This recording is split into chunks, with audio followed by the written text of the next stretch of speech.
y bueno, incluso también cosas de redacción que no revisé bien, ¿no? La segunda excusa es que yo quería empezar con mostrar dos imágenes, ¿no? De dos periodos históricos distintos, que no están, una no está en muy buena calidad, lamentablemente, porque es un trabajo de archivo de 1967, y otra es simplemente como un pequeño sketch publicitario. Yo explicaré un poco algunas cosas porque no pude contactar al director para que me diera unas imágenes, ¿no? Entonces, haciendo esa aclaratoria, quiero como empezar con estas dos imágenes y después comentar mi trabajo, ¿no? Ok, ya, entonces déjenme eh, aquí compartir. Esperen un momento. Voy a... Ya va. Esto a veces... Claro, porque lo tengo en internet.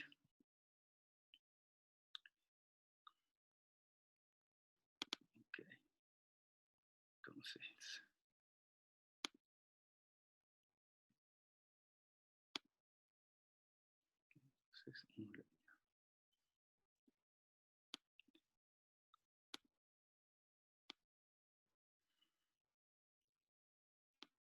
Entonces, ya va.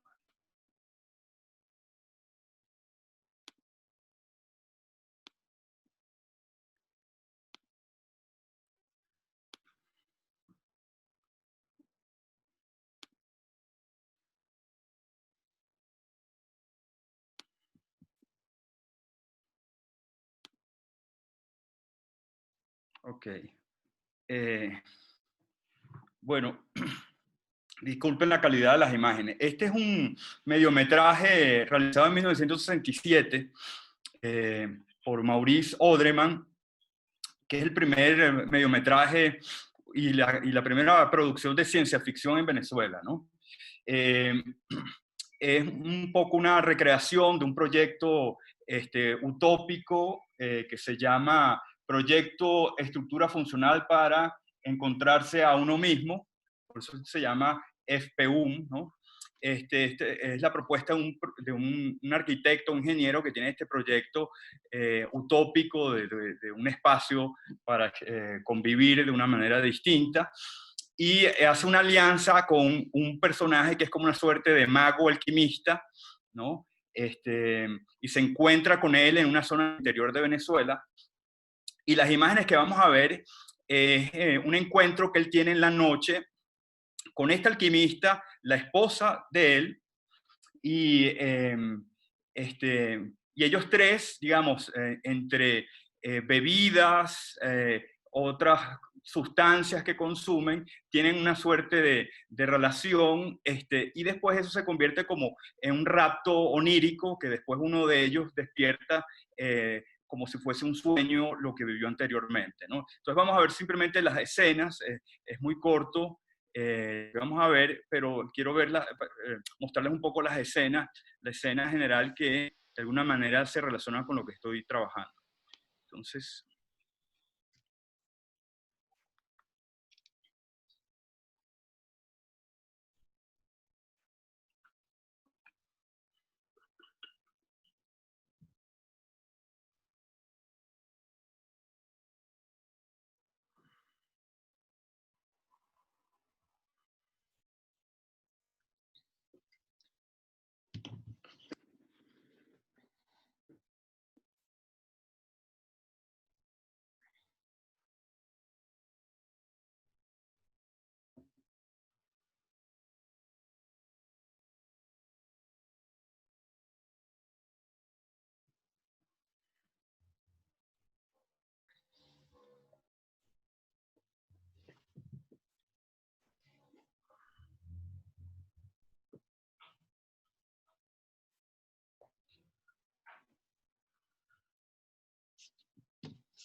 Hola Juan Cristóbal. ajá. Es Gina, ¿cómo estás? Ah.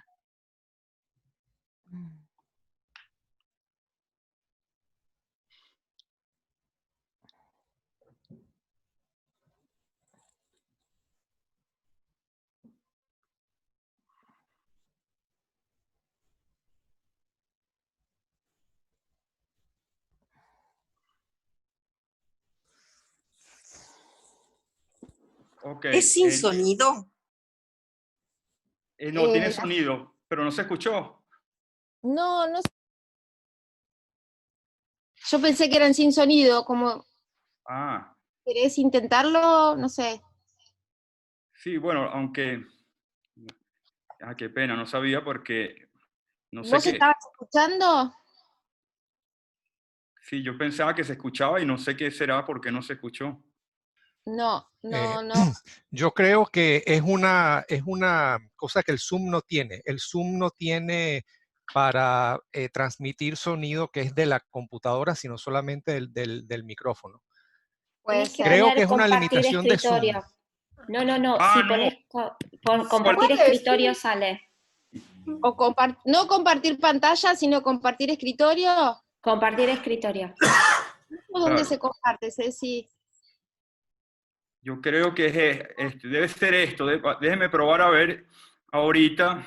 Tenés que hacer un clic en donde compartís pantalla, dice compartir con audio. Ah, ahí está. O sea, cuando ponés compartir, abajo a la izquierda, tenés una opción para cliquear que dice compartir con audio y compartir mejor calidad de clip o de video. ¿Ahí lo escuchan o no lo escuchan? No, Ok, ya. Sí, voy a esperar. ¿Querés pasarnos el link del Vimeo? Si querés puedo probar.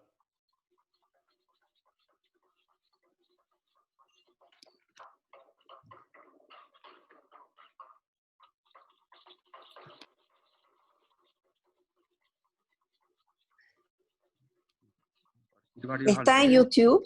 Porque entonces pasan el link de YouTube, lo vemos y volvemos a la... Ok, sí. Déjame buscar el link.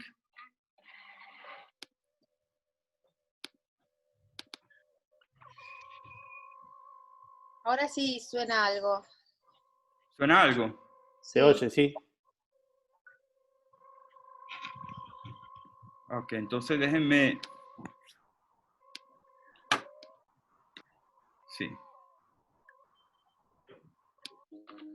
Ok. Ahí va.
Ok.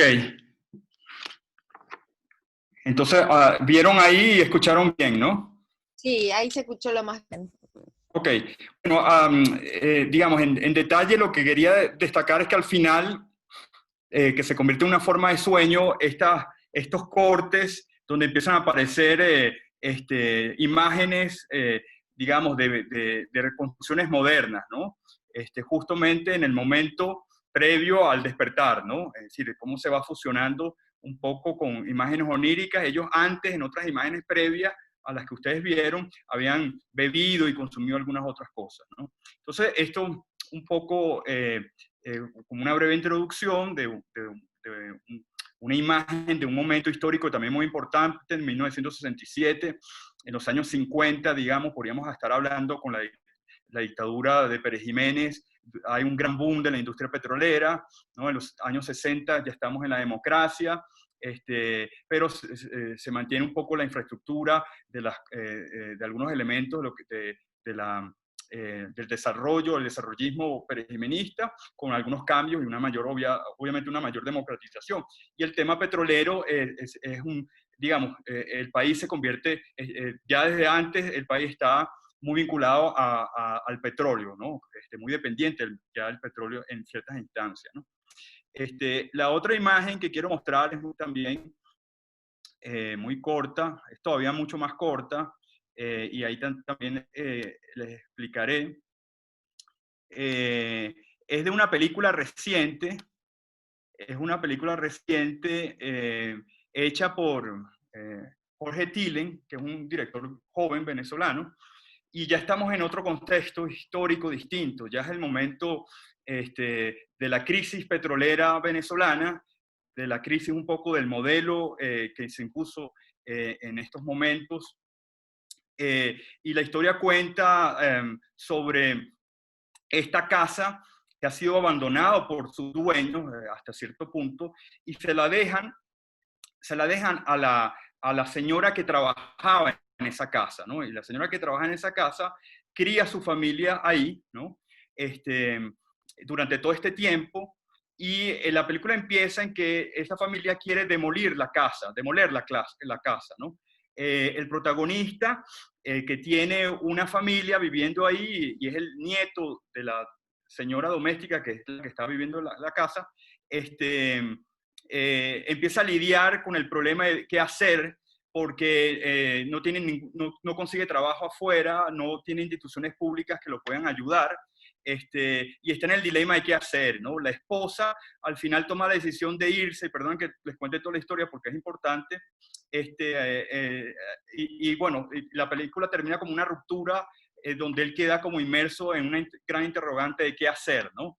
Lo interesante en esta película es que hay unas escenas donde cuando él tiene ya la noticia de que van a demoler la casa, él compra un detector de metales, ¿no? Un detector de metales, y se pone afanadamente a buscar, porque es una casa vieja, afanado a buscar sobre el suelo, sobre todo sobre el suelo, también algunas partes de las paredes, ¿no? Pero sobre todo el suelo, él se pone a buscar si encuentra oro o metales preciosos, ¿no?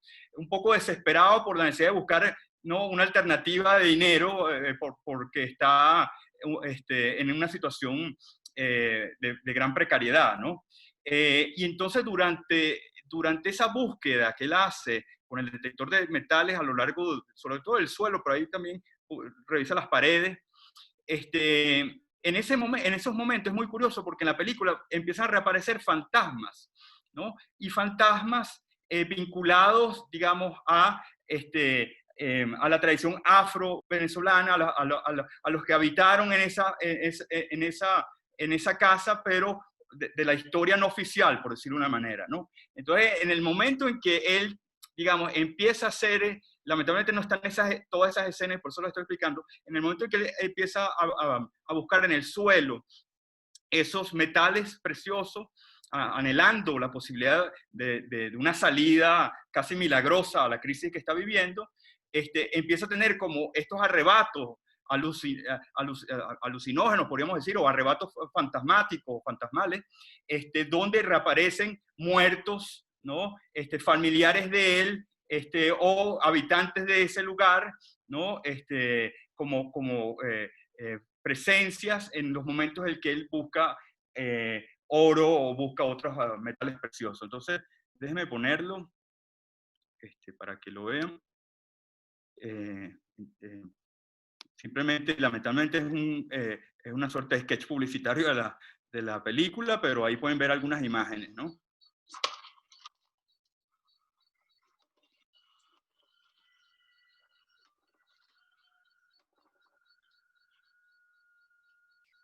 Es un fantasma.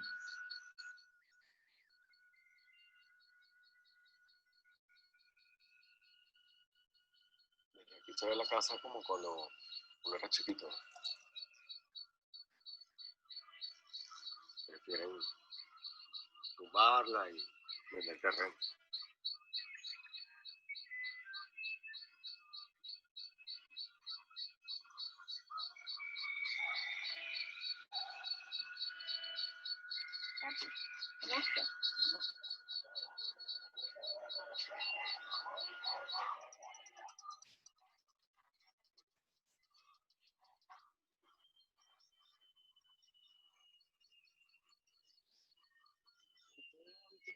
El detector de metal está... ¿Sabes qué casas antiguas tienen su historia?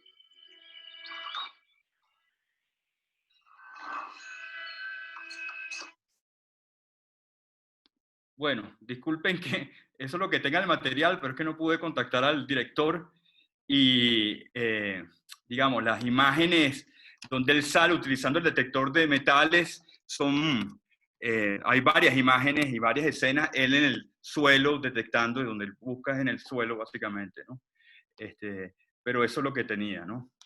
Entonces, bueno, yo quería comenzar con esas dos imágenes porque me parecen como reveladoras y son cosas que yo estoy como buscando, archivando estas escenas, estos momentos, un poco porque me parece como reveladores de una tradición, ¿no?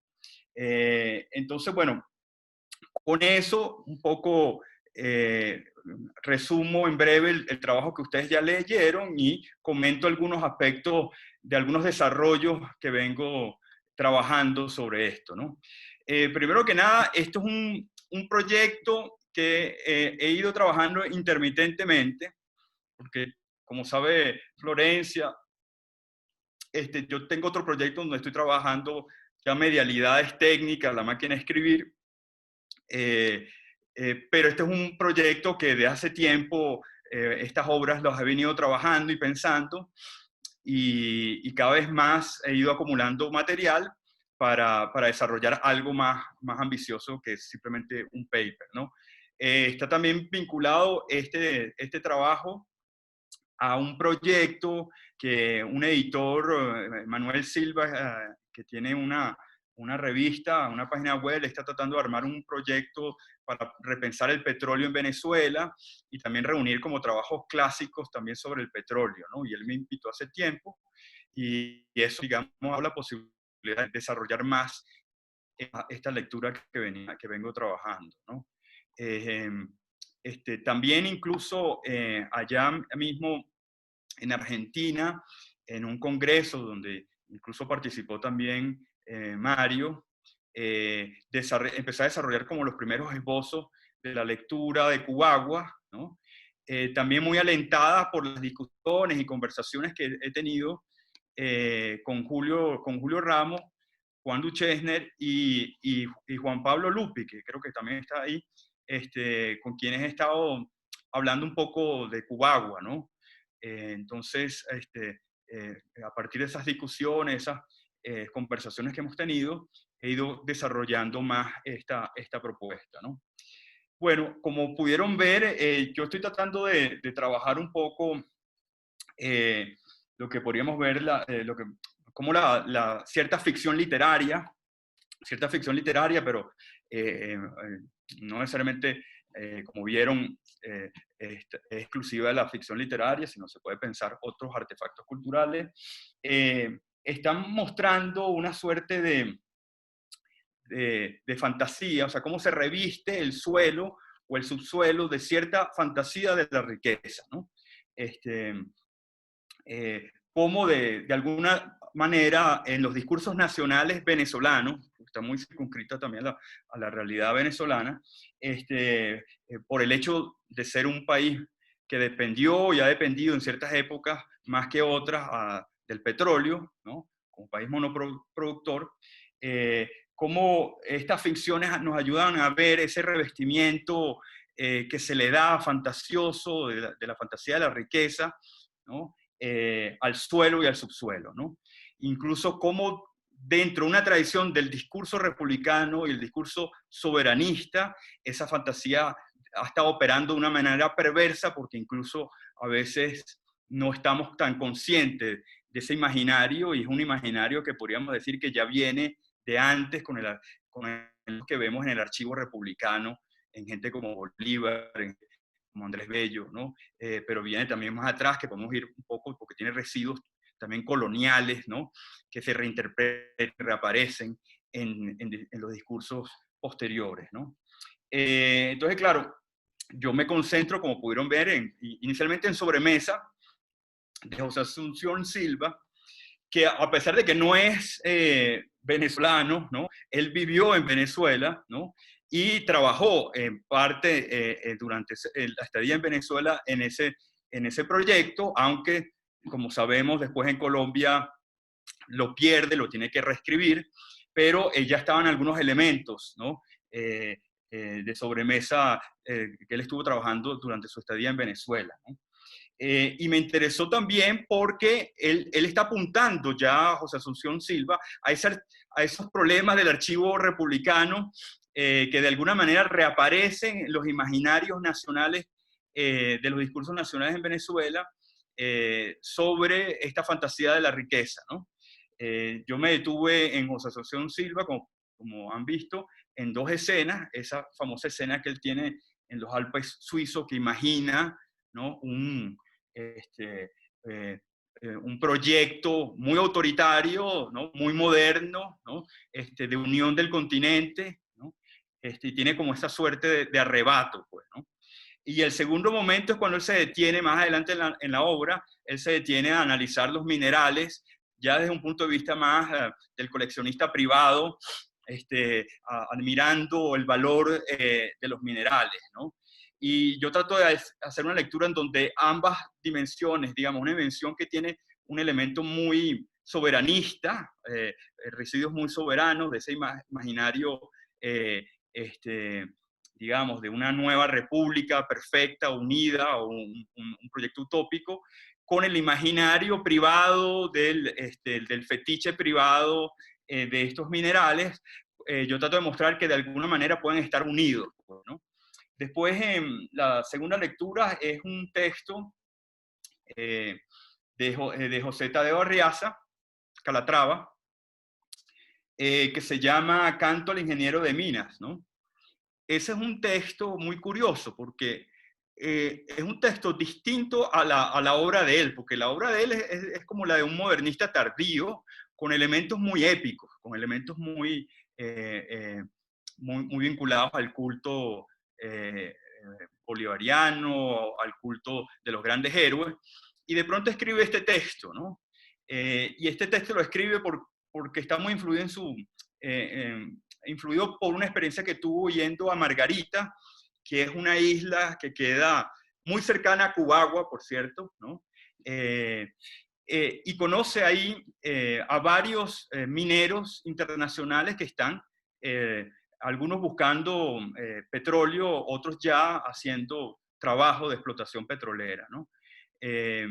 Entonces escribe este texto que es como también una suerte de arrebato, de una suerte de cosmópolis, como él llama, una cosmópolis, ¿no? Donde hace un poema de el proceso de la red de relaciones de los modos de producción industriales bajo esta utopía nueva de una cosmópolis, ¿no?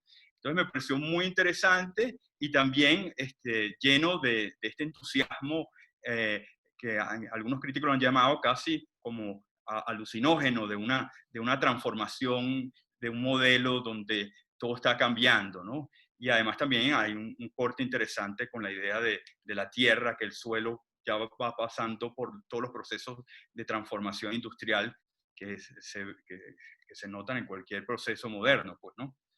Y el último trabajo es el de Cubagua, de Bernardo Núñez, que es un texto muy interesante, muy interesante, donde se juega mucho con los quiebres temporales, ¿no? Leizaga, que es el personaje principal, es esta suerte de ingeniero que se formó en Harvard, caraqueño, que lo llevan a Margarita, ¿no? A hacer un análisis de las posibilidades de conseguir petróleo, ¿no? Y entonces, claro, durante ese proceso, él vive dos momentos muy fuertes de transformación, ¿no? Yo trato de mostrar que de alguna manera él ya estaba predispuesto al consumo, por la idea del vicio, porque casi todas las escenas, los dos momentos de la escena de ruptura temporal, tiene dos momentos donde va a Cubagua, ¿no? Y se encuentra con unos personajes muy particulares y de pronto encarna en otro personaje en otro momento histórico, que es el momento de la colonia, ¿no? Entonces, vive como Lapunano, que es esta suerte de personaje de la colonia durante la explotación petrolera de perlas en la colonia. En dos momentos tiene este arrebato donde vive en otro momento histórico, ¿no? Entonces, claro, yo trato de mostrar que efectivamente la novela es muy clara, que en esos momentos de arrebato histórico está vinculado con alguna sustancia alucinógena, alguna sustancia embriagante, ¿no? Y bueno, trato de mostrar cómo eso está relacionado también con esta suerte de tendencia al rapto temporal, ¿no? Pero también con esta suerte de fantasmas coloniales, ¿no? O fantasma de la colonia, que hay una lectura de Juan Pablo Lupi que hace sobre eso, que me parece interesante, ¿no? Bueno, esos son, en resumidos términos, es decir, es lo que yo propuse en la lectura, que ustedes ya leyeron, ¿no? Yo voy a comentar otras cosas aparte, y me avisan cómo vamos de tiempo también, porque, bueno, yo quería comentar un poco uno de los dilemas que yo he tenido como para pensar esto, ¿no? El primer gran dilema es, bueno, cómo pensar el tema del fetiche, ¿no? Yo ahí trato de mostrar, siguiendo inicialmente a Agamben, un texto de estancias, donde Agamben lo está tratando de vincular con el problema de la fantasía, con el problema de una relectura que le está haciendo, pensando, bueno, en Freud y en Marx, y tratando de pensar el fetiche en general como una instancia de inapropiabilidad, ¿no? Es decir, la incapacidad, siguiendo la idea de melancolía, y lo relaciona un poco con el tema de la melancolía, de poder no llegar a algo de un pasado, a un tiempo que nunca al final se llegan. Y esta idea de lo inapropiable me pareció interesante para entender este revestimiento fantasioso, ¿no? que genera este elemento del fármaco, ¿no?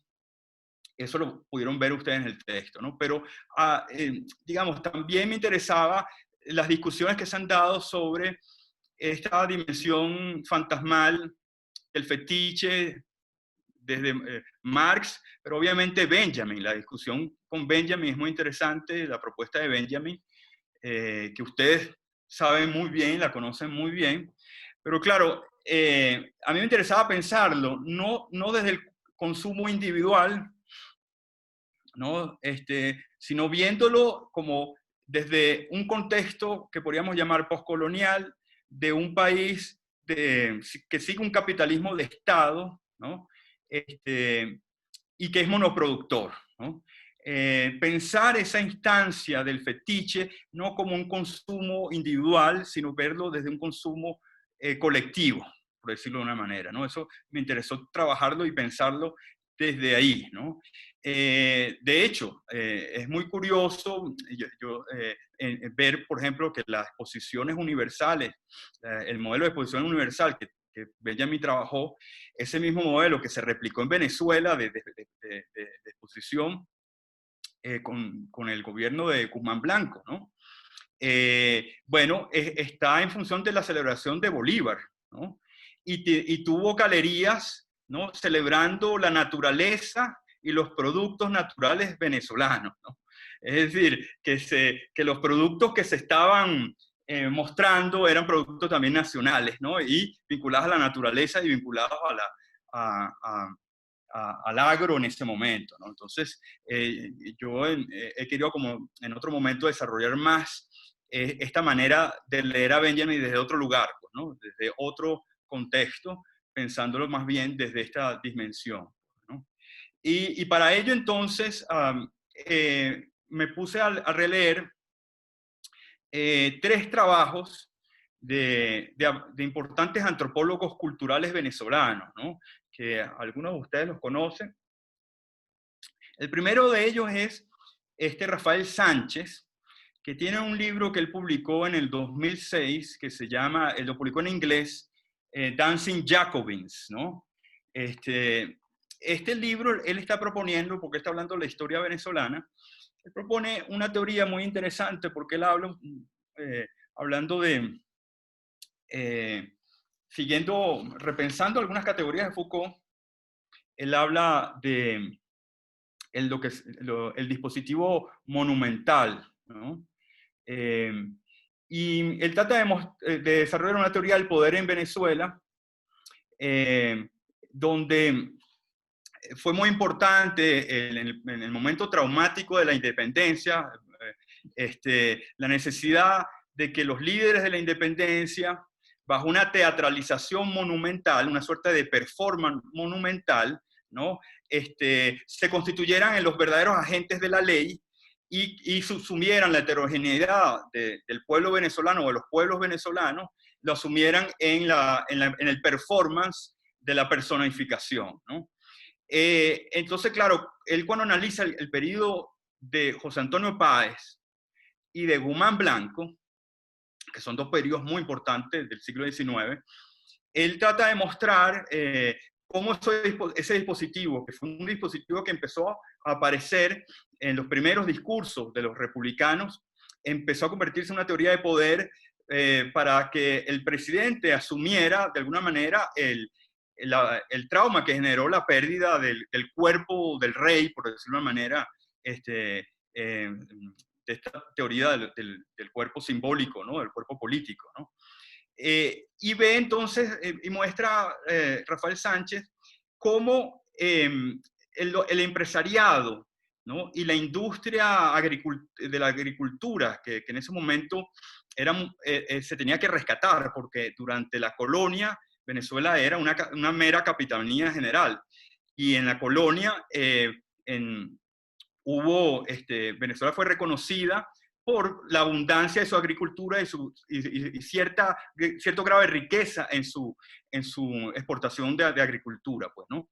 Eso con el trauma de la guerra se perdió y la idea era como que restaurar eso. Entonces, bajo la figura presidencial, digamos, los grandes terratenientes que trabajan en el campo, ¿no? Empezaron a vincularse con el gran representante nacional, que sería el presidente en ese momento, pero a la vez también empezó a darse una suerte de fetichización de la tierra y de la riqueza, ¿no? La promesa emancipatoria de liberar a Venezuela, ¿no? Empezó a fundirse poco a poco con la promesa de la riqueza, de la abundancia que va a venir, de la abundancia perdida que va a venir ahora. Entonces el discurso de la abundancia empezó a desarrollarse, ¿no?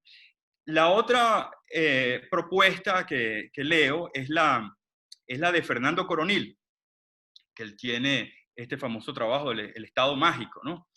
Y él trata desde una mirada más materialista en el sentido marxista. Me pareció interesante porque él rescata la idea de fetiche, pero también para pensarlo en la misma tierra, o sea, entender ya una Venezuela moderna. Ya estamos hablando a partir del gomecismo, que es las primeras décadas del siglo XX, cómo la tierra se convierte en mercancía, como en sociedades postcoloniales, ¿no? La tierra tiene un valor mercantil, incluso en algún momento, aunque no lo desarrolla, él dice que la tierra empieza a tener esa cualidad fantasmal que hay también en la moneda, siguiendo la visión marxista, ¿no? Entonces, a mí me interesó mucho eso. Incluso él dice cómo esa cualidad fantasmal empieza a generar también discursos de la abundancia en el nacionalismo venezolano, ¿no? el tercer antropólogo cultural que me pareció muy interesante de trabajar más esta idea de fetiche es, ya que tengo aquí, es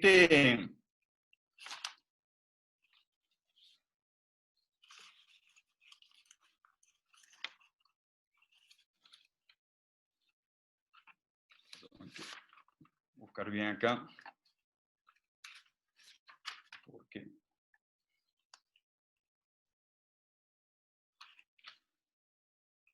claro, perdón que tengo las anotaciones. El tercer antropólogo que me interesó mucho es obviamente Michael Taussig, ¿no? Michael Taussig tiene un trabajo maravilloso, maravilloso sobre Venezuela, también llamado Estado Mágico, ¿no? Y que desde una perspectiva muy distinta a la de Coronil, porque Taussig va a Venezuela en un recorrido, digamos que etnográfico, ¿no? Un poco para explorar el culto de María Leonza, ¿no? Que es un culto maravilloso que hay en Venezuela, muy interesante, muy heterogéneo.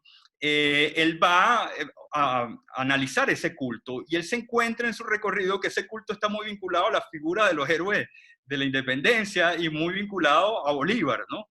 Y empieza a hacer un análisis muy interesante mostrando cómo desde las dimensiones muy populares. Esto es un trabajo que él hizo, si mal no recuerdo, en los años 80, finales de los 80, comienzo de los 90.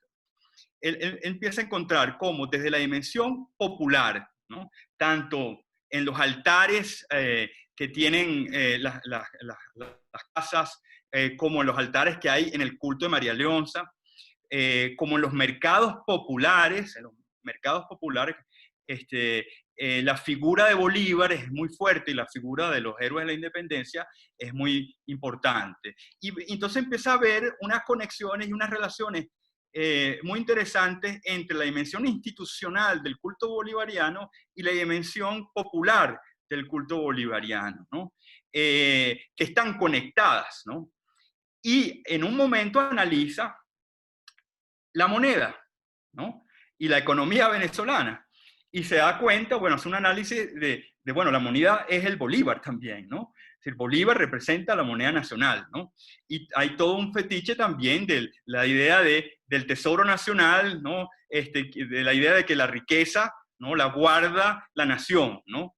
Entonces, incluso en un momento estudia un altar de Bolívar, ¿no? Donde hay unos elementos de la naturaleza, ¿no? Y se detiene en un momento donde ve la idea de la riqueza, ¿no? O sea, la promesa de la riqueza junto a la promesa de la emancipación, ¿no?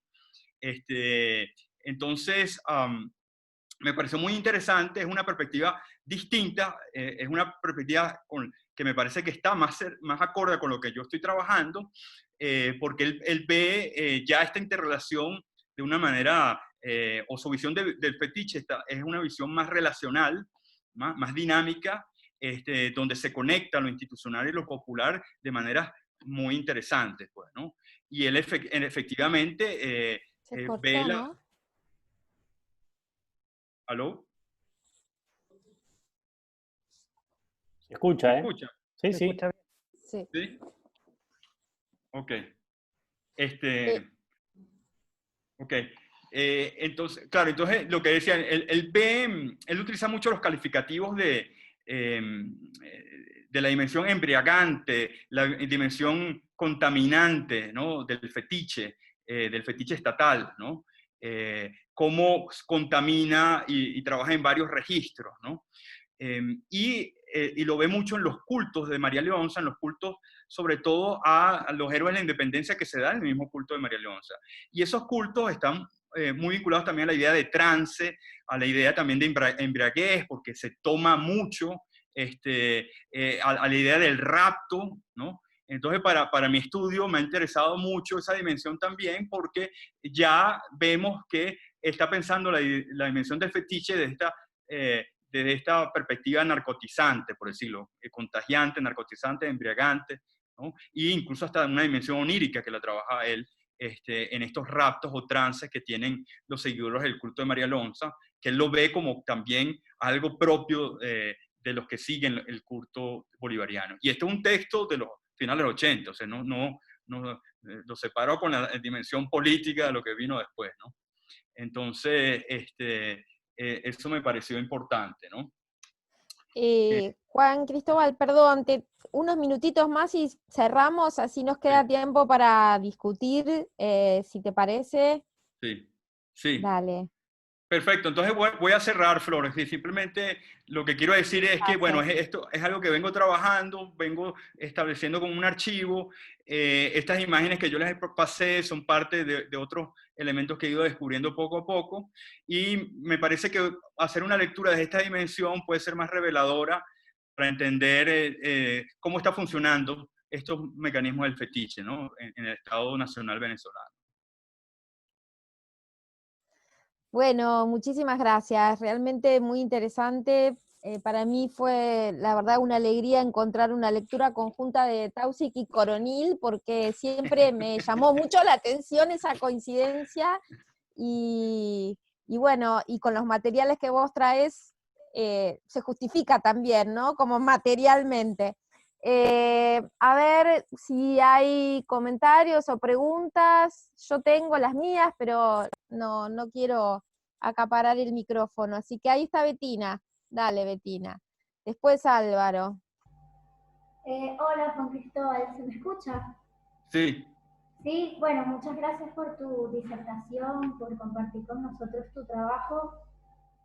Me llama mucho la atención el ánimo pues, de archivo, de referencias, y en ese sentido pensaba, cuando te escuchaba, sobre todo con este antropólogo Sánchez, en Profundo de Cabrujas, que está como lo onírico, el tema de que es como una suerte de fantasma, también con, o sea, relacionándolo con el filme este que es maravilloso, tipo que Lau por ahí comentó que sería una bella película, la que presentaste primero, esta que tiene el nombre de La Quinta en los Chorros.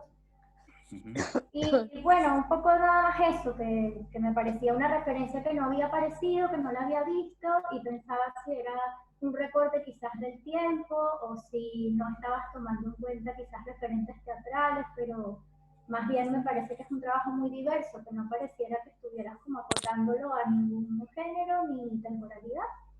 Pero bueno, solo ese comentario y agradecerte, por supuesto. No, gracias, Betina. No, me parece maravilloso. Sí, el texto de Cabruja lo tengo dentro del archivo, ¿no? Y es bueno que lo traigas a colación porque, de paso, yo creo que Cabrujas está detrás de Coronil, por ejemplo, ¿no? Y detrás un poco de Taussig, aunque Taussig no lo cite, ¿no? Pero Cabrujas, como pudieron ver incluso en el epígrafe, en las citas que yo puse, tiene una reflexión fascinante, una entrevista que le hicieron, de donde yo traje ese epígrafe sobre ese problema, sobre ese tema, ¿no? Y el texto teatral profundo es muy importante para esto, ¿sí? Y efectivamente me interesa trabajar con distintos artefactos culturales, ¿sí? Gracias. Álvaro. No, tenés silenciado el micrófono. Ahí me escuchan, ¿no? Sí. Ahí puede ser. Bien. Bueno, Juan Cristóbal, muchísimas gracias por haber aceptado la invitación de venir al foro y de compartir tu trabajo, que me gustó muchísimo leerlo. Es un trabajo realmente muy, muy rico, con muchas resonancias y que despierta muchísimas preguntas, y realmente disfruté mucho leerlo. Quiero mencionar un par de cosas que tu trabajo me hizo pensar, ¿no? Una de ellas, o sea, dos críticos que están muy presentes en tu trabajo, y que muchos de nosotros leímos y seguimos leyendo con mucha admiración. En primer lugar, Fernando Coronil, como para los que no lo conocen, un antropólogo venezolano que falleció muy joven, lamentablemente, un crítico realmente extraordinario, ¿no? Que yo lo llegué a conocer en Estados Unidos, muy inspirador, y además que trabajó mucho con la obra de Fernando Ortiz, ¿verdad? Pero también quiero recuperar y toda la resonancia que tu trabajo tiene con el trabajo de Julio Ramos, que para todos nosotros es un maestro, ¿no? Además de un amigo, pero que además tiene una importancia muy grande en este foro de crítica cultural, porque este foro comienza después de un congreso que hicimos en Buenos Aires en el año 2002, y en el que estuvo Julio. Parte del congreso se publicó en el libro Sujetos en Tránsito, y esa presencia de Julio en ese congreso, donde fue una presencia polémica, porque hubo una discusión muy alzada con Raúl Antelo en ese momento, fue también uno de los puntapiés iniciales del foro en el que ahora vos estás participando y que se interrumpió durante un tiempo. Así que me parece que esos dos nombres, digamos, Julio Ramos y Fernando Coronil, es muy importante recuperarlos, y me parece que es muy valioso tu trabajo por toda esa discusión, que por otra parte tiene una enorme cantidad de fuentes teóricas muy inspiradoras, ¿no? Tausig, por supuesto, que es otro crítico extraordinario.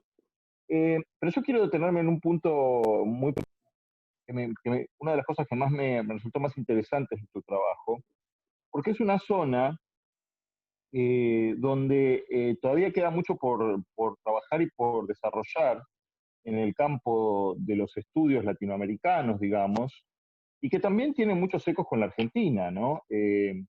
Vos hablás de Venezuela como un país agrícola, y ahora nosotros en Buenos Aires encontramos queso llanero. O sea, el queso llanero se ha convertido en un alimento cotidiano, digamos, aparece en los negocios, ¿no? Carteles de vendo queso llanero, la gente empieza a consumir queso llanero. Hay como una relación muy rara, ¿no? Con los llanos, precisamente, con ese mundo agrícola de la tierra, ¿no? De toda esa riqueza de Venezuela que nosotros conocemos, digamos, como algo más o menos remoto, pero que se ha convertido repentinamente en algo muy próximo y que forma parte de nuestra vida cotidiana, así como todos los restaurantes de comida venezolana riquísima que abundan en Buenos Aires. Me interesa volver a la cuestión del consumo.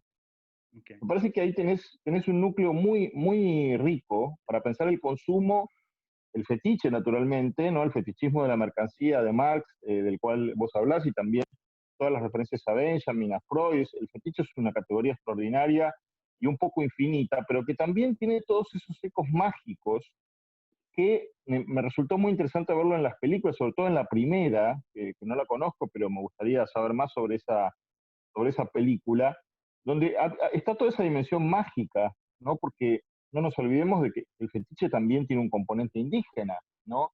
Tiene un componente asociado con la magia, con las drogas, para citar a Julio Ramos, ¿no? El gran especialista en drogas, ¿no? Las drogas, y la adicción, ¿no? Hay todo ahí, algo muy interesante, y creo que tu trabajo, bueno, le da una dimensión, digamos, un nivel más profundo para pensar el petróleo como una droga, digamos, ¿no? Y como una droga ligada al extractivismo, ligada a una serie de fenómenos como la adicción del Estado, y todos los estados latinoamericanos son estados adictos. En la Argentina hablamos de la adicción a la deuda, ¿no? Esa es una metáfora muy común entre los economistas neoliberales, ¿no?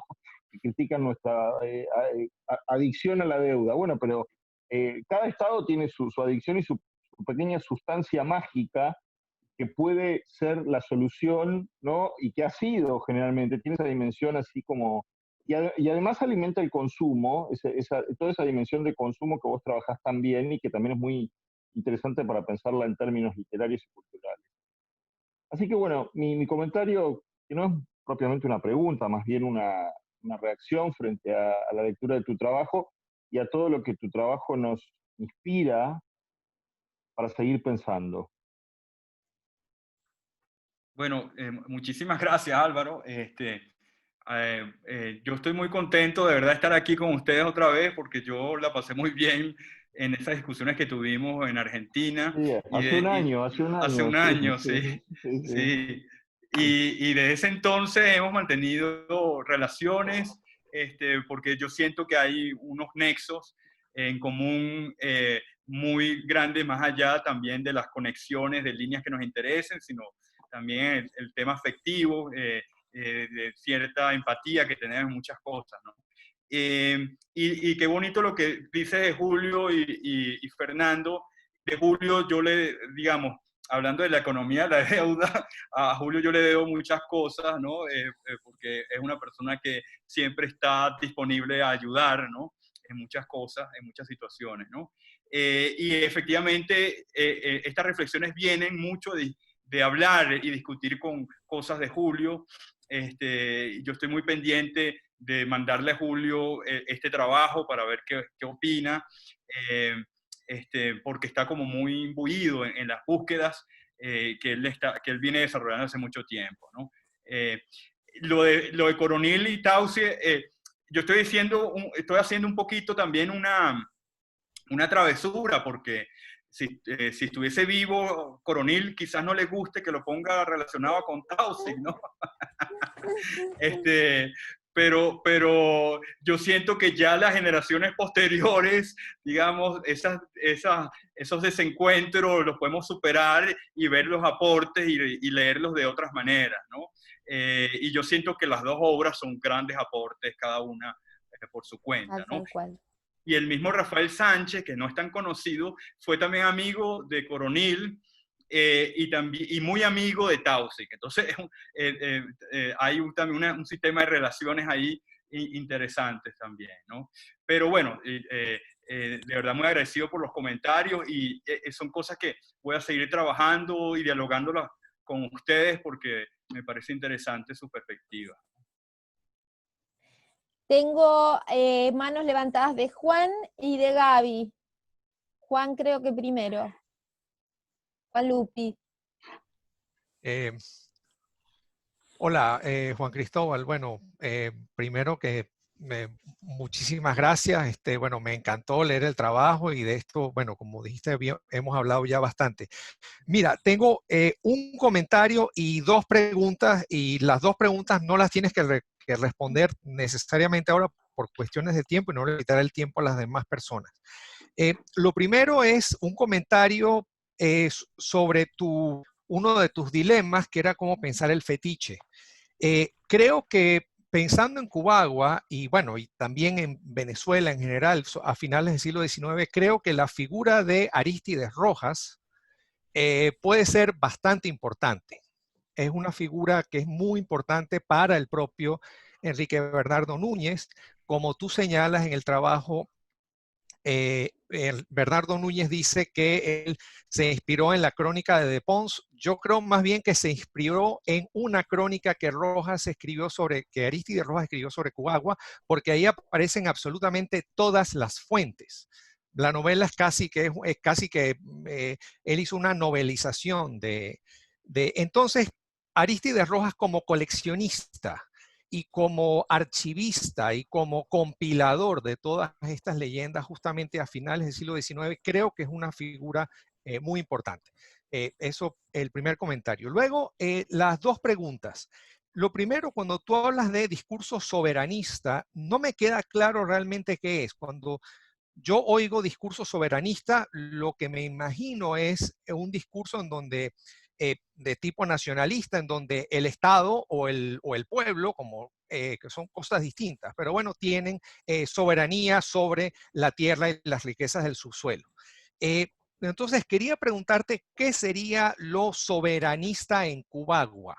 Específicamente lo soberanista, porque se ha hablado bastante, inclusive yo, de la cuestión colonial y neocolonial, pero ¿dónde estaría lo soberanista en Cubagua? Esa es la primera pregunta. Y lo segundo, que es una cosa que se sale un poco de la charla, y si quieres la hablamos después, es la cuestión de, bueno, ¿cuándo, qué nos vas a decir en el futuro, en lo que estás pensando en el proyecto, hablando de el discurso soberanista moderno por excelencia en Venezuela, que es Acción Democrática, y todo lo que vino con Rómulo Betancourt y después, por supuesto, la Gran Venezuela y la nacionalización del petróleo y ya. Entonces, comentario y las dos preguntas. Ok, gracias Juan Pablo. Sí, bueno, voy a revisar lo que me dice Arístides Rojas, es verdad, y es muy importante, ¿no? Las dos preguntas obviamente son cosas para irlas desarrollando todavía más, explicitando un poco más, ¿no? Yo tengo el miedo, yo no quiero caer un poco en la historización específica ¿no?, de las modalidades de discurso soberanista, pero sí creo que es importante, como me estaba apuntando, tomar muy en cuenta eso, porque hay elementos que van cambiando y transformándose, ¿no? Y eso obviamente, si yo voy a hacer un trabajo mayor, incluyendo algunos periodos, obviamente tengo que manejar con mucho cuidado eso que me está sugiriendo de saber las especificidades en cada época de los cambios, las transformaciones del discurso soberano, ¿no? O nacionalista, ¿no? De hecho, tampoco he hecho tanta la distinción entre lo soberano y lo nacionalista. Lo estoy pensando en términos muy laxos o muy abiertos, pues, ¿no? Pero obviamente a la hora de desarrollar más esto y las obras en los momentos históricos, esos matices son muy importantes y los voy a ir trabajando, ¿no? Sobre la novela Cubagua, es decir, eso merita otro trabajo, ¿no? Yo he tratado de hacer un acercamiento como mostrando, bueno, la dimensión del imaginario fantasmal que se está dando en estos momentos, ¿no? Pero a mí me gustaría explorar, digamos, un poquito más el lugar de la asunción, ¿no? El lugar de las figuras del abogado, el lugar, digamos, de los entes públicos que están funcionando ahí, porque Leizaga, ¿no?, está haciendo, si mal no recuerdo, y corrígeme si me equivoco, ¿no?, él está haciendo un trabajo para el gobierno, ¿cierto? ¿O no? Ahora no me acuerdo. Sí. Exacto. Si no recuerdo mal, correcto, sí. Exacto. Entonces, claro, él va a Margarita y él hace toda esa exploración con propósitos de seguir al Estado, pues, ¿no? De hacer un trabajo para el Estado, ¿no? Entonces me parece muy revelador que una figura del Estado quede preso y encantado en esta figura de la atracción transgresiva, ¿no?, de la riqueza, ¿no? Y esos arrebatos que después lo vinculan a él con el robo de las perlas, ¿no?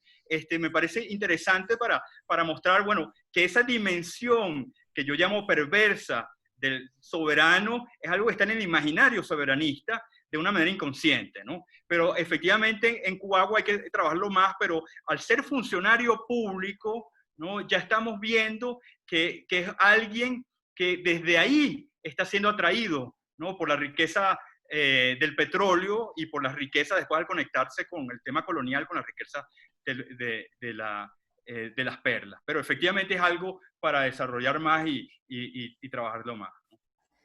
Bien, tengo una pregunta o comentario de Gabriel Giorgi, después de Edgardo. ¿Se escucha? Perfecto. Sí. Juan, gracias por la presentación, ¿no? Me parece súper interesante y digo, me parece que también dialoga mucho con conversaciones que estamos teniendo por varios lados, ¿no? Entonces, como que tengo como un montón de anotaciones y nada, no quiero tomar demasiado tiempo tampoco, nomás un comentario que si te viene bien para responder, pero que en todo caso forma parte de una conversación más amplia. Me quedo pensando un poquito, Juan, sobre el estatuto de la fantasía en tu análisis, ¿no? Con todo el tema de fetiche, la alucinación, el trance, el fantasma, ¿no? Todo esto que parece aludir a una cierta dimensión de cierto encantamiento, decías recién, ¿no? De cierta dimensión de lo irreal como sobre el sustrato de una realidad que permanece ahí objetiva, digamos, ¿no? Y tu misma lectura del fetiche poco va en esa dirección como una cosa muy proyectiva, ¿no? Y me quedo pensando desde la cuestión material, de la materialidad del petróleo, digamos, ¿no? Y de la materialidad de la tierra, ¿no? Porque ahí hay algo que no se deja reducir a la fantasía, ¿no? Y que sin embargo forma parte de transformaciones y de mutaciones efectivas, ¿no? Es el petróleo, ¿no? El petróleo es energía y energía de mutación, digamos, ¿no? Entonces, ahí me pregunto qué pasaría si también sitúas un poco la conversación, que me parece que es una conversación fundamentalmente sobre el Estado, digamos, ¿no? Un poco trayéndola a conversaciones también sobre extracción, digamos, ¿no? En el momento en que la extracción no es solamente una fantasía de consumo acelerado y de fantasía de riqueza, sino que es una transformación efectiva sobre la realidad, en un momento en el que el suelo se agota, ¿no? El suelo también se agota, incluso la fantasía. venezolana del recurso infinito también se agota. Digamos, ¿no? ¿Qué pasa si traemos, y eso ya no, eso ya excede, digamos, la distinción entre la fantasía y la realidad, la proyección y la materia, digamos, ¿no? Entonces un poquito por ese lado, quería invitarte a reflexionar si te interesaba, bueno, también como parte de la conversación. Eso, y después te toca seguir. Okay. No, gracias, Gabriel. Me parece muy interesante. Fíjate que el poema de Calatrava me parece que va por ahí, ¿no? En el punto de la energía de mutación, ¿no? Él trabaja mucho la mutación, ¿no? Y eso me parece que él sí está trabajando un poquito más esa dimensión, ¿no? Igual puedo darle un eje también para irlo pensando, ¿no? Porque incluso la película que yo mostré, La Soledad, también introduce el elemento que acabas de decir del agotamiento, ¿no? Que es muy interesante, ¿no? Yo creo que ahí vemos ya el vacío, ¿no? Es decir, y básicamente esa película es del vacío, porque incluso como termina la película, que bueno, se las voy a contar, pero espero que no tengan problema, igual lo olvidan, ¿no? Pero el final es terrible, porque él va a la playa con su familia, ya sabiendo que su esposa se va a tener que ir a Cali a trabajar, a Colombia, ya sabiendo que la casa se va a demolir, ¿no?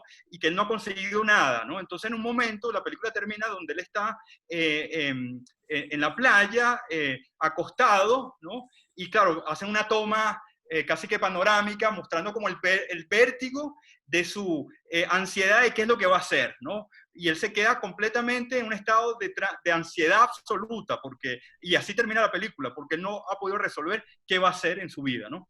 Entonces, claro, es una película sobre el vaciamiento, efectivamente, de la fantasía, ¿no? Entonces, claro, es algo que voy a ir trabajando y pensando, porque esa dimensión es muy importante, y pensándola también en los contextos, ¿no? Y claro, yo traté de rehuir mucho de pensar el fetichismo entre la dicotomía realidad y fantasía, ¿no? Sino pensando en redistribuciones. Es algo que todavía estoy dándole la vuelta, ¿no? De ver de pronto que, bueno, el fetiche es una redistribución, pero hay que verla a nivel de los discursos, cómo se da esa redistribución del revestimiento fantasioso, y ver cómo esta literatura hace, en sentido muy de Rancière, otra distribución. Ahí lo pensé desde ese punto de vista. Pero la materialidad me parece interesante y sí la voy a estar pensando. Sí. Muchas gracias. Edgardo. Sí, ¿qué tal, Juan Cristóbal? Y muchas gracias por el trabajo que realmente disfruté mucho y me dejó pensando mucho, con muchas, preguntas también para seguir pensando otras zonas, ¿no? Tenía simplemente un par de comentarios y quizás un par por ahí de referencias que con las películas que mostraste también me dejaron un poco resonando con algunas, como algunas estéticas quizás más contemporáneas a partir de las películas que mostraste. Primero pensaba, la película, por ejemplo, de Clever Mendoza Filho, del sonido alrededor, con estas presencias fantasmales que vuelven un poco a tomar, que son presencias que no son fantasmas, sino que aparecen, ¿no? Digamos, en estas películas como justicieros, como venganzas, ¿no? También para traer una pregunta en relación con lo que decía Gabriel de qué sucede en esos textos, que yo no leí los textos que vos trabajaste, en torno a si esa naturaleza es una naturaleza que no tiene ningún trazo de presencia humana, de poblaciones originarias, digamos, si es realmente, como en un momento del texto señalás, como una especie de droga en torno a una naturaleza virginal, ¿no? Como una especie de, ¿no? Creo que esa es me parece la palabra con la que se trabaja. Después pensé también dos películas más que tienen una estética similar, aunque no pude ver esa película La Soledad, que es la segunda que mostraste, Sí, ¿no? La Soledad. Exacto. Que no entendí muy bien cómo aparecen esos fantasmas, ¿no? Si son actores, actrices que que aparecen sin ninguna, digamos, sin ningún halo fantasmático, porque hay una película dominicana que también tiene algunas estrategias similares y que además se puede ligar a toda la tradición de los zombies, digamos que sería otra zona también para ligar en torno también a una noción de, bueno, de colonialismo, ¿no? Que se llama Cocote, la película. Y después pensé también, bueno, algunas películas de Pedro Costa, ¿no? Cavallo Diñeiro, sobre todo, ¿no? También con memorias, ¿no? Ancestrales que regresan en forma fantasmática. Y después, el otro comentario que tenía también dentro de la tradición del cine latinoamericano, en la noción del trance, es obviamente Tierra en Trance de Glauber Rocha, que hay una de esas, digamos, una de las escenas principales, ¿no? de las primeras secuencias históricas, ¿no? del cine latinoamericano, tiene una estética que, bueno, fue trabajada en torno, ¿no? al delirio, al trance, y que se liga, digamos, a una ruptura también de la temporalidad del Estado Nacional, y que es como un círculo, ¿no? Que se podría leer desde el presente, que se puede leer desde la colonia. Y me parecía interesante esos textos que vos estás trabajando, como esos momentos en donde en alguno de los textos que trabajás, ahora no me acuerdo cuál de los autores, que vos decís, bueno, no está claro, o el autor decide no trabajarlo como novela porque considera que es una forma que no está, digamos, que no puede aceptar o tomar como novela, ¿no? Me parecía que eso es interesante para seguir pensando, ¿no? Cómo las formas se agotan o esos propios autores en esas situaciones de embriaguez o de delirio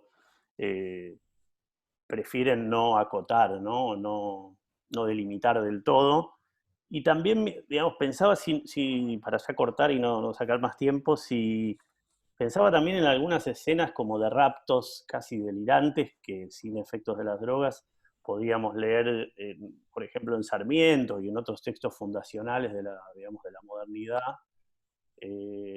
donde estos autores proyectan, por ejemplo, en el caso de Sarmiento, miles de barcos que van a estar en el Río de la Plata y que, digamos, solo podía ser bajo como el efecto delirante del capitalismo, ¿no?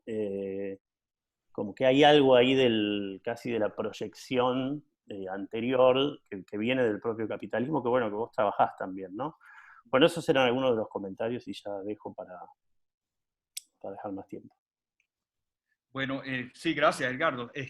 Y gracias por las referencias. Fíjate que es verdad, las películas, ahora que lo dices, no me acordaba de algunas. Bueno, Pedro Costa, por ejemplo, influyó mucho a este director, a este joven director, ¿no?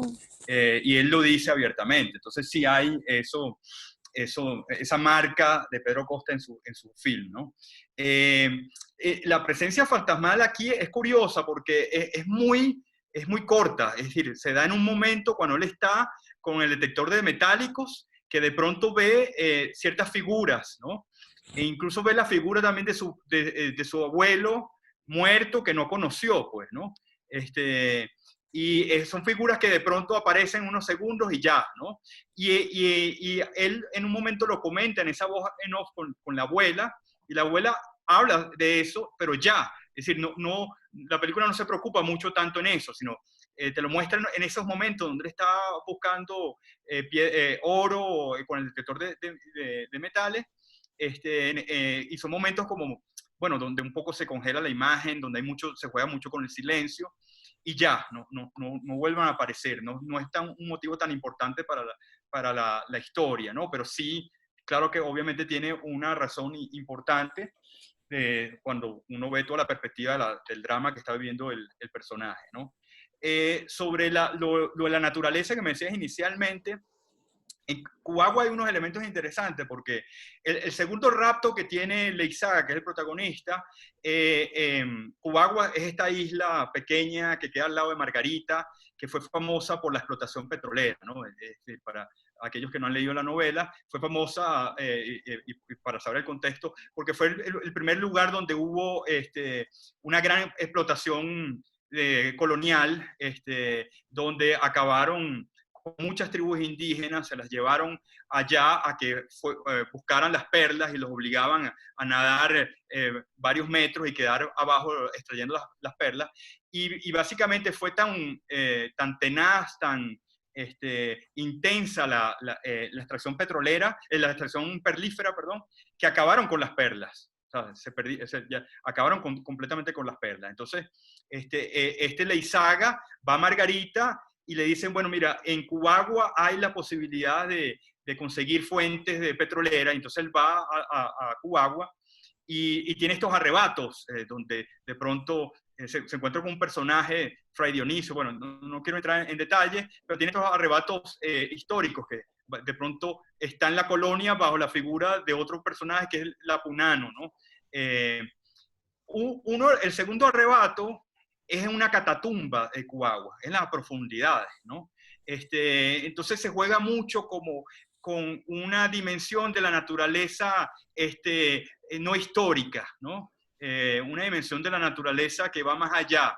Ahora, lo curioso es que en esta catatumba está reunida casi que toda la riqueza. O sea, en un momento él ve que, digamos, las riquezas, las joyas de tales tribus están ahí, las piedras ricas, preciosas de otras tribus están ahí. Es decir, en ese momento también está operando, digamos, la fantasía de la riqueza. Están guardadas en un gran lugar en esa catatumba todas las piedras preciosas de todas las tribus indígenas que de alguna manera se masacraron y se acabaron en ese tiempo, ¿no?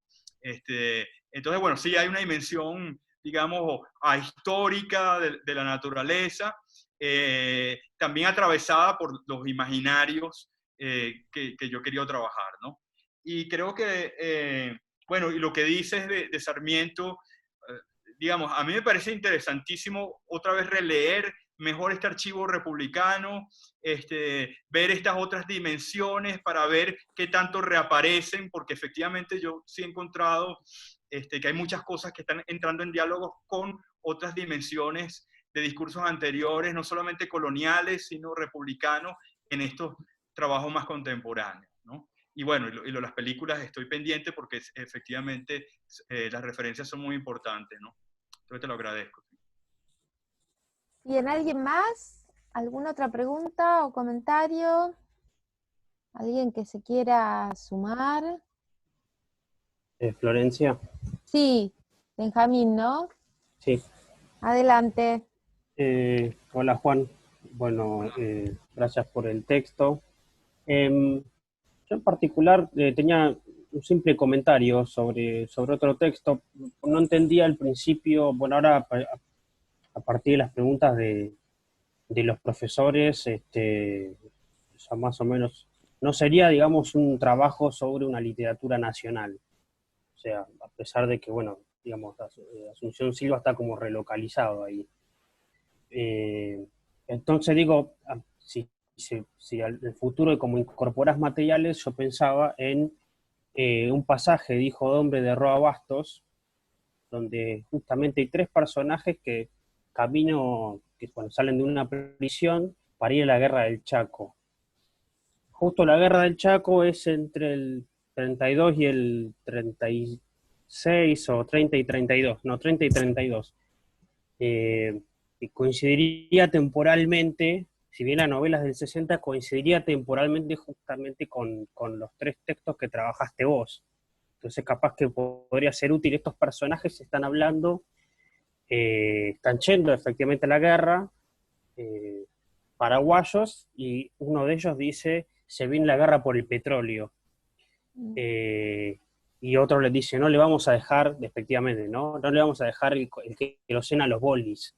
Entonces, bueno, digo, justo como este imaginario que vos pensabas, ¿no? De extractivista, de la tierra como mercancía, ya estaba pensado también en el Chaco. Y lo curioso es que, al contrario de lo que decía el profesor Giorgi, ¿qué pasa si se agota? Acá no hay nada. Entonces sería como para pensar un caso donde hay algo en el imaginario, pero como posibilidad, porque no, literalmente no había petróleo ahí. Y en el 2013, hace 7 años, apareció petróleo en el Chaco paraguayo, en el Chaco Boreal, justamente en la zona donde ocurre la novela, en Boquerón. Así que nada, justo es un pasaje de los últimos capítulos de abajo que quizás se puede incorporar como para releer, como no sé, si nota al pie o para pensarlo. Bueno, es eso solo. Bueno, muchísimas gracias. No, me parece excelente referencia, ¿no? Porque efectivamente sí me interesa ejemplos donde aparezca el imaginario cuando no todavía, digamos, a nivel de realidad se está ejecutando la explotación o no hay petróleo, ¿no? Incluso el Leizaga está yendo a Margarita a Cubagua y no ha encontrado petróleo, pero en el momento hay un momento donde él ve ¿cómo se llama? Líquido petrolero, como que le da una evidencia que puede haber petróleo y ahí se le destapa un poco el imaginario, o sea, empieza a imaginarse la riqueza y todo esto. Entonces, efectivamente, estos ejemplos me interesan mucho para compararlos, ¿no? Y ponernos en diálogo, ¿no? Sí, te lo agradezco bastante y voy a revisar ese trabajo de Roa Bastos. ¿Alguna otra pregunta o comentario? Bueno, yo tendría una pregunta más que un comentario. Efectivamente, bueno, me interesó muchísimo la lectura de tu texto y me hizo pensar en muchas discusiones contemporáneas, ¿no? Tanto desde el lado de los nuevos materialismos como desde el lado de la reflexión sobre el antropoceno y demás. Y una gran cantidad de trabajos que desde la literatura o desde los estudios culturales están trabajando sobre estas materias primas, ¿no? Ya sea el petróleo o la carne en la literatura argentina. No recuerdo ahora el nombre de alguien que está trabajando sobre algo muy semejante, me resonaba un poco en el artículo que leí de ella, es una chica que creo que, no sé si no está en NYU, Gaby. Bueno, no, creo que es una estudiante graduada que está trabajando sobre la carne en Argentina. Y me preguntaba si tenías como alguna reflexión para hacer sobre esa nueva relevancia que empiezan a tener estas materias o materias primas en los estudios de la crítica en el momento contemporáneo. Si lo pensaste, por ahí ni lo pensaste, nada, vos seguiste tu caminito y llegaste ahí, pero me parece que hay como muchos ecos, ¿no? No solamente, y pienso que hay ecos no solamente desde el lado de la crítica cultural o desde la crítica literaria, sino que también, bueno, vos traes mucho la antropología, y también pensaba en la importancia que en antropólogos contemporáneos empieza a tener también la materia, ya sea la tierra, ¿no? Los Earth Beings de Marisol de la Cadena, o ¿cómo se traduce? Se me fue ahora, Rumble de Gordillo, de Gastón Gordillo, en los escombros, ¿no? O sea, no sé si tenías algún comentario para hacer sobre eso, pero me pareció muy interesante. Me empezaron a sonar todos estos otros trabajos, ¿no? Sí, no, yo me acuerdo que esto lo hablé también con Gina. Gina precisamente, y me hizo hace tiempo, el tema, hay dos cosas, ¿no? Uno, yo esto lo vengo trabajando intermitentemente, ¿no? Es decir, yo vengo trabajando un poco las materialidades técnicas con la máquina de escribir, claro. Y esto voy y vengo, ¿no? Y voy avanzando así. Entonces, por un lado, no he implementado, o sea, no me he puesto a pensarlo desde otras líneas todavía, aunque tengo ya reservada mi bibliografía para ir revisando alguna cosa, ¿no? Lo otro es que, digamos, yo tenía la obsesión hace mucho tiempo, desde las discusiones que tuve con Julio, o las conversaciones que tuve con Julio y con Juan Pablo, incluso Juan Duchesne también, de desarrollar esto. O sea, digamos, era como una tarea pendiente que dejé mucho tiempo pasar porque estaba lleno en otras tareas, y yo sentía, bueno, aquí hay un clic en esta línea que ellos vienen trabajando que no se ha visto, que yo quisiera desarrollar en estas obras, ¿no? Entonces, digamos que me atrapó mucho esta propuesta, ¿no? Ahora, en la medida en que he visto que acumulando materiales de archivos para desarrollar una investigación mayor, y que he visto otros materiales, me he dado cuenta que sí, que efectivamente las discusiones recientes de las materialidades que se están dando, del antropoceno, encajan muy bien en estos trabajos también, pero en otros trabajos que yo he ido consiguiendo, ¿no? Entonces, bueno, en la medida en que pueda ir avanzando en el proyecto de la máquina y trabajar en mis cosas, voy a ir desarrollando eso en los tiempos que pueda tener para eso, ¿no? Pero efectivamente sí me parece interesante y lo quiero desarrollar, sí. Muy bien. Oye, aprovecho antes de cerrar. Raúl, adelante. ¿Qué tal? ¿Cómo va? Muy bien. Es que a propósito del comentario de Florencia, precisamente recordé el texto de Bruce Albert, El oro caníbal. Tal cual. Que también es muy interesante porque el Bruce Albert cita también el trabajo de la mímesis de Taussig. Sí. Entonces interesante, y en el mismo momento en que Julio también está trabajando desde la literatura con ese mismo libro de Taussig sobre la mímesis, se llama El oro caníbal, el oro caníbal, una crítica chamánica de la economía política de la naturaleza. Sí. ¿No? Que es un anticipo, digamos, porque claro, luego sí. de la caída del cielo, ¿no? Ha quedado de David Copenhague y Bruce Albert. Sí. Claro, pero ahí precisamente está, o sea, claro, eso está transformado en 600 páginas, sí. Pero vale la pena, porque está como la idea clave ahí sobre la apropiación de la ley también, la letra, muy buenas. Bueno, son textos que tengo que revisar, ¿no? Y además, bueno, ese libro que tú me regalaste, de la editorial de Valparaíso, el de farmacología. No, es de Santiago. De Santiago. Santiago, perdón. Claro, que está compilado por Julio, ¿no? Y no me acuerdo el otro autor que estaba en la compilación. Lizardo. Lizardo, ajá. Entonces, es un gran texto, por cierto, ¿no? Pero bueno, estas líneas las voy a ir trabajando y efectivamente irlas pensando en función de los materiales que tengo en concreto, ¿no? Que hay unas líneas que se abren para tener unos diálogos más directos con algunos de estos trabajos de las materialidades que me interesan, ¿sí? Bien. ¿Alguien más? ¿Alguna otra pregunta o comentario? Sí, a ver. Hola Florencia, espérate que estoy conectada con el celular, ¿cómo están todos? Y no me funciona el video. La cámara, no te preocupes. Sí.